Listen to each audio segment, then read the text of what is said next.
સૌપ્રથમ અહીં સબસ્ક્રાઇબ પર ક્લિક કરો, બાજુમાં આવતા બેલ જેવી નિશાની પર ક્લિક કરો. એજ્યુસફર ચેનલના તમામ વિડીયોના અપડેટ્સ આપના ફોનમાં મળતા રહેશે.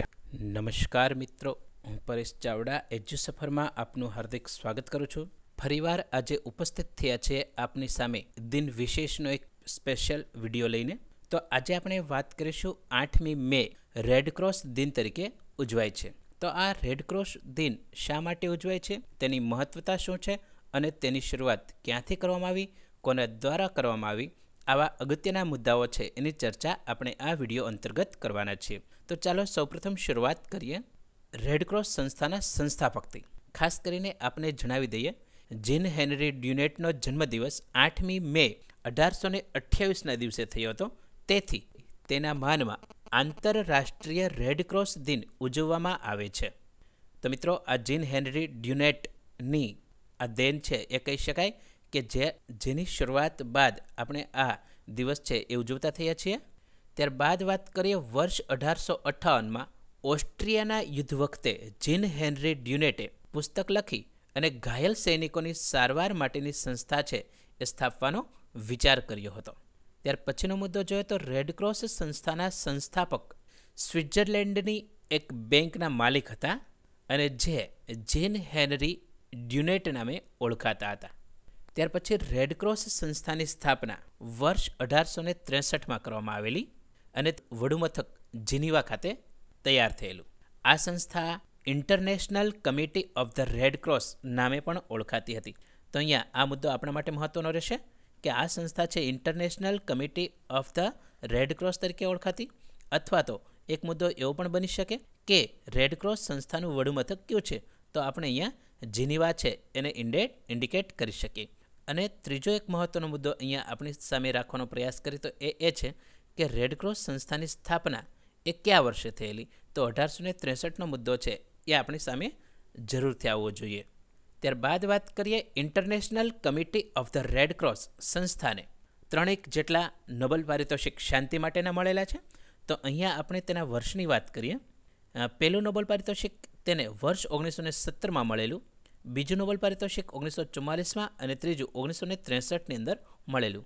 તો જો આપણે પ્રશ્ન પૂછાય કે international committee of the red cross સંસ્થાને કેટલા નોબેલ પારિતોષિક આપવામાં આવ્યા છે, તો કહી શકાય કે તેને 3 નોબેલ પારિતોષિક આપવામાં આવેલા છે. એટલે કે 3 શાંતિ માટેના નોબેલ પારિતોષિક છે એ આ સંસ્થાની વિશેષતા છે એવું કહી શકાય. ત્યારબાદ પ્રશ્ન એવો પણ બની શકે કે કયા વર્ષે આ સંસ્થાને નોબેલ પારિતોષિક મળેલા છે, તો 17, 44 અને 63 એ યાદ રાખવી આપણા માટે મહત્વનું રહેશે. ત્યારબાદ વાત કરીએ વર્ષ 1919માં અસ્તિત્વમાં આવેલ international federation of red cross and red crescent society સંસ્થા હાલ વિશ્વના 190 દેશોમાં પોતાની કાર્યવાહી કરી રહી છે. તો મિત્રો, આપણે જણાવી દઈએ કે રેડ ક્રોસ અને રેડ ક્રોસ સાથે સંલગ્ન સંસ્થાઓ છે એની વાત કરેલી છે. અહીંયા 190 દેશની અંદર તેનું કાર્યક્ષેત્ર છે એ મુદ્દો પણ મહત્વનો રહેશે.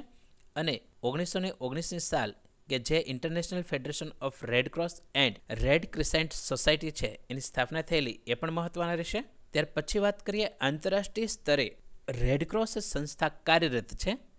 તેના કાર્યકરો કોઈપણ દેશમાં યુદ્ધ થાય ત્યારે ઘાયલ સૈનિકોની સારવાર માટે ત્યાં પહોંચી જતા હોય છે. તો મિત્રો, આંતરરાષ્ટ્રીય આ સ્તરે કામ કરતી સંસ્થા છે એના કાર્યકરોને આવી જે છૂટછાટ છે એ જે તે સરકાર દ્વારા આપવામાં આવેલી હોય છે. ત્યારબાદ વાત કરીએ અહીંયા આપણે જે નકશો દેખાય છે તેની, તો રેડ ક્રોસ સંસ્થાના કાર્યમાં 190 દેશો જોડાયેલા છે. અહીંયા જેટલી જગ્યાએ તમે ભૂભાગ છે એ રેડ કલરથી જોઈ રહ્યા છો એ તમામ જગ્યાએ રેડ ક્રોસ સંસ્થા છે એ કાર્યરત છે એમ કહી શકાય. ત્યારબાદ વાત કરીએ રેડ ક્રોસ સંસ્થાના સંસ્થાપક જીન હેનરી ડ્યુનેટને વર્ષ 1901માં નોબેલ પારિતોષિક આપવામાં આવ્યું હતું. ત્યાર પછીનો મુદ્દો, રેડ ક્રોસના ડોક્ટરોને યુદ્ધના મેદાનમાં જવાની છૂટ હોય છે અને તેઓ યુદ્ધ કેદીઓની છાવણીઓમાં જવા માટેની પણ તત્પરતા છે દાખવતા હોય છે, અથવા ત્યાં પણ તેઓ જઈ શકતા હોય છે. તેને પરવાનગી લેવાની હોતી નથી, કારણ કે ઘાયલ સૈનિકોની સારવાર કરવી એકમાત્ર તેનો ઉદ્દેશ રહેલો છે. ત્યારબાદ વાત કરીએ રેડ ક્રોસના ડોક્ટરોની ટીમે પ્રથમ અને બીજા વિશ્વયુદ્ધમાં ઘાયલ સૈનિકોની સેવા કરી હતી. તો મિત્રો, આપ જાણતા હશો કે વિશ્વની અંદર થયેલા પ્રથમ અને બીજા વિશ્વયુદ્ધની અંદર આ સંસ્થાએ ખૂબ સારી કામગીરી છે એ કરેલી છે. આપને પ્રથમ વિશ્વયુદ્ધની સાલ જણાવીએ તો વર્ષ 1914થી 1918 સુધી આ પ્રથમ વિશ્વયુદ્ધ છે એ ચાલેલું. અને બીજા વિશ્વયુદ્ધની વાત કરીએ તો એ હતું વર્ષ 1939થી 1944 સુધી, આ બીજું વિશ્વયુદ્ધ. તો આ સંસ્થાએ આ બંને વિશ્વયુદ્ધની અંદર કામગીરી છે એ કરેલી છે. મિત્રો, આપને જણાવી દઈએ કે હાલ નિશસ્ત્રીકરણની પ્રક્રિયા થતી હોવાથી ત્રીજા વિશ્વયુદ્ધ છે એ ન થાય તેવું તમામ રાષ્ટ્રો છે એ ઈચ્છી રહ્યા છે. ત્યારબાદ વાત કરીએ ભારતમાં રેડક્રોસ સોસાયટીની સ્થાપના વર્ષ 1920માં થયેલી, અને એ સ્થાપના છે એ પાર્લામેન્ટ એક્ટ અંતર્ગત કરવામાં આવી હતી. તો અહીંયા આપણા માટે પ્રશ્ન મહત્વનો એ રહેશે કે ભારતમાં રેડક્રોસ સંસ્થાની સ્થાપના છે એ કયા વર્ષે થઈ? તો આપણે લખવું પડશે કે 1920માં. અને જો એવો પ્રશ્ન પૂછાય કે રેડક્રોસ સંસ્થાની સ્થાપના ભારતની અંદર કયા એક્ટ અંતર્ગત થયેલી છે, તો આપ કહી શકો કે એને પાર્લામેન્ટ એક્ટ અંતર્ગત સ્થાપિત કરવામાં આવેલી છે. ત્યારબાદ વાત કરીએ ભારતમાં પહેલા રેડક્રોસ સમિતિના અધ્યક્ષ તરીકે ઉપરાષ્ટ્રપતિ છે તેને ગણવામાં આવતા હતા.